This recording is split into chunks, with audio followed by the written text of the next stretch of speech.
दोस्तों, हिंदी सिनेमा और Soviet union के सिग्नेचर रिश्ते की कहानी बहुत दिलचस्प है कि कैसे 70 और 80 के दशक में हमारे देश ने उस टाइम की राजनीति के अंतर्गत मनोरंजन को एक सामाजिक और राजनैतिक गूंज से जोड़कर नहीं बल्कि साझा भावनाओं, सांस्कृतिक अनुराग और इंसानी रिश्तों को पर्दे पर दिखाकर सोवियत दर्शकों तक पहुंचाया।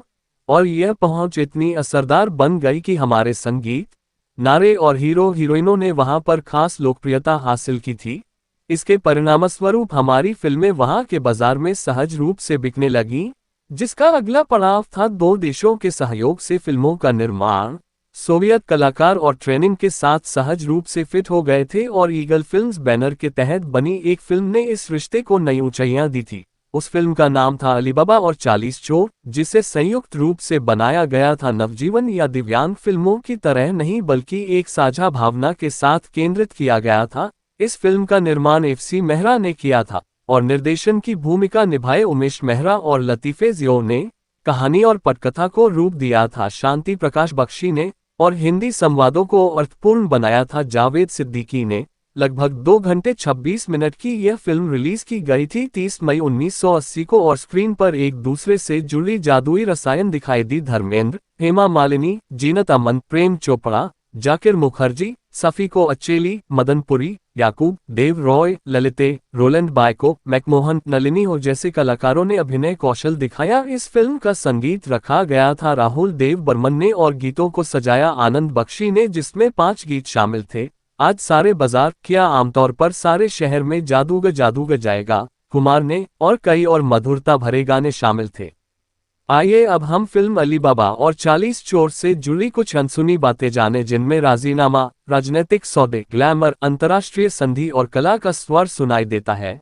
सबसे पहले बात करते हैं कलेक्शन की। इस फिल्म ने साल 1980 में सबसे ज्यादा कमाई करने वाली फिल्मों की लिस्ट में 8वें स्थान पर अपनी जगह बना ली थी। करीब 1 करोड़ 30 लाख के बजट में बनी इस फिल्म ने बॉक्स ऑफिस पर लगभग 3 करोड़ रुपए कमाए और इस लिहाज से सिनेमाई भाषा में इसे सेमी हिट कहा गया। वहीं उसी साल कुर्बानी पहली स्थान पर रही 5 करोड़ कमाई के साथ एक ब्लॉकबस्टर साबित हुई। आशा दूसरे नंबर पर 5 करोड़ के करीब कमाई की ब्लॉकबस्टर थी और तीसरे नंबर पर राम बलराम 4 करोड़ 45 लाख कमाई कर हिट बनी, लेकिन अलीबाबा और 40 चोर ने 8वां स्थान पकड़ा। अब बात आती है निर्माताओं की समझौते की। देखा जाए तो इस फिल्म से पहले एफसी मेहरा और रूसी फिल्म कंपनी में एक समझौता हुआ था जिसमें 2 फिल्मों का उत्पादन तय हुआ था, जिनमें एक का निर्देशन यश चोपड़ा द्वारा किया जाना था और दूसरी गुलजार के निर्देशन में। लेकिन जब दोनों स्क्रिप्ट्स भेजी गई सोवियत निर्माण कंपनी से तो उन्हें कोई पट नहीं आए और यश गुलजार को वापस भारत लौटना पड़ा। इस पर मेहरा साहब ने सोचा कि क्यों न ताशकंद फिल्म फेस्टिवल में जो माहौल था और अरबी रातों की एक काल्पनिक कहानी हो, उसकी शूटिंग हो जाए और इसी सोच से अलीबाबा और 40 चोर का कॉन्ट्रैक्ट लगभग तैयार हुआ।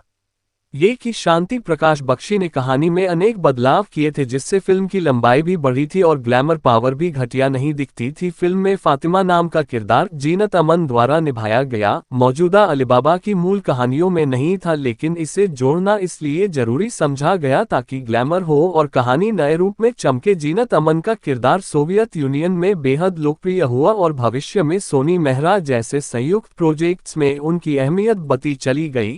एक हैरान कर देने वाला किस्सा था कटुआ खुरमा नामक गीत को लेकर, जो भारत में लोग शराब के संदर्भ में उपयोग करते हैं, जबकि राहुल देव बर्मन आनंद बख्शी की उस पंक्ति में सोवियत दर्शकों को शराब समझाने के लिए कठिनाई आई और अंततः भारत में इसे मुहावरा बताकर पार किया गया। ये दर्शाता है कैसे भाषा और सांस्कृतिक भेद सुंदरता के बीच संवाद की चुनौती प्रस्तुत करते हैं। मिलता है फिल्मों की निरंतरता। गौर की बात है कि 1954 से पहले भी कई बार अलीबाबा और 40 चोर की कहानी बनाई जा चुकी थी, जैसे 1954 की हिंदी फिल्म में महिपाल, 1956 में एमजी रामचंद्र द्वारा तमिल में, 1966 में संजय कुमार द्वारा हिंदी में और 1976 में जितेंद्र रीना राय और ये एक फिल्म अटकी रही, लेकिन 1980 में निगमित रूप से ये द्विसंस्कृति प्रदर्शित हुई। फिल्म निर्माण का सिलसिला शुरुआत में शम्मी कपूर इसे निर्देशित करेंगे, लेकिन पहले से शूट हो चुकी बंडलबाज की असफलता के कारण मेहरा साहब ने योजना बदल दी और निर्देशन सौंप दिया बेटा उमेश मेहरा को। मनोरंजन और तकनीक का मेल खुला जा सिम सीन में जो बैकग्राउंड साउंड था वह एक पहाड़ी से लिए गए पत्थरों की मदद से तैयार किया गया था। इसे संगीतकार ने जीवंतता देने के लिए रचनात्मक रूप से बनाया था। साथ में उन्होंने अरबी वाद्य यंत्र मंगवाकर गीत में अरब टच दिया। ये फिल्म प्रेम चोपड़ा के किरदार शमशेर से जोड़ती है, जिसने मूल रूप से रंजीत के पास कास्टिंग हुई थी, जिन्होंने कुछ सीन रूस में शूट भी किए, लेकिन भारत रूस की भाषा बाधा के कारण उन्होंने प्रोजेक्ट छोड़ दिया। धर्मेंद्र हेमा मालिनी की ऑन स्क्रीन जोड़ी की 17 हिट जोड़ी की लिस्ट में यह फिल्म शामिल थी और इससे उम्मीद की जाती थी कि उमेश मेहरा पुनः इसी जोड़ी पर फिल्म बनाएंगे, लेकिन बजट और मेहरा की रणनीति बदल गई और अगली फिल्म सोनी मेहरा में धर्मेंद्र के साथ सनी देओल को लिया गया। जीनत अमन के करियर की बात करें तो 1980 उनका टॉप फॉर्म का साल था, जिसमें वे कुर्बानी, राम बलराम, दोस्ताना, अली बाबा और 40 चोर, इंसाफ का तराजू जैसी फिल्मों में काम कर चुकी थी और इन्हीं के बीच वे बॉलीवुड की टॉप 3 अभिनेत्री की श्रेणी में शामिल थीं।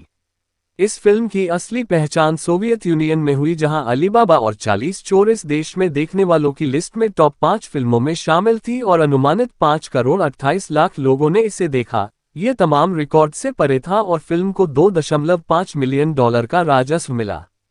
हेमा मालिनी शुरू में फिल्म के लिए हिचकिचा रही थी क्योंकि वे उस समय ड्रामा फिल्मों में अधिक काम कर रही थी, लेकिन धर्मेंद्र के साथ स्क्रीन पर फिर से चमकने को तैयार हो गईं। सोवियत निर्माताओं की इच्छा थी कि फिल्म में ऐसे सितारे हों जो भारत में ही नहीं बल्कि रूस यूएसएसआर में भी लोकप्रिय हों। धर्मेंद्र, हेमा, जीनत अमन, इन तीनों ने वो मान्यता पहले ही बना रखी थी। मूल अलबाबा की कहानी और इस फिल्म में मोड़ में जमीन आसमान का अंतर देखने लायक था। मर्जाना को राजकुमारी दिखाया गया, जबकि मूल कहानी में वह बस एक नर्तकी या दासी थी। कासिम वाहन और अलबाबा के बीच का रिश्ते भी इस फिल्म में अतिरंजित थे। आज भी हमें सिखाते हैं कि ग्लैमर के फेर में कहानी किस तरह बदल जाती है। ये फिल्म न सिर्फ व्यावसायिक रूप से सफल हुई बल्कि यूनिसेफ और यूनेस्को जैसे अंतर्राष्ट्रीय मंचों से पुरस्कार भी हासिल किए। 1982 ताशकंद फिल्म फेस्टिवल की विशेष श्रेणी में सोवियत स्त्री पत्रिका से लेख और रचनात्मक पहचान मिली।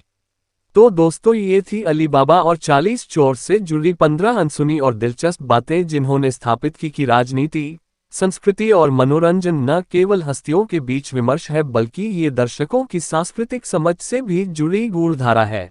अगर आपको यह वीडियो पसंद आया हो जरूर लाइक और शेयर करें।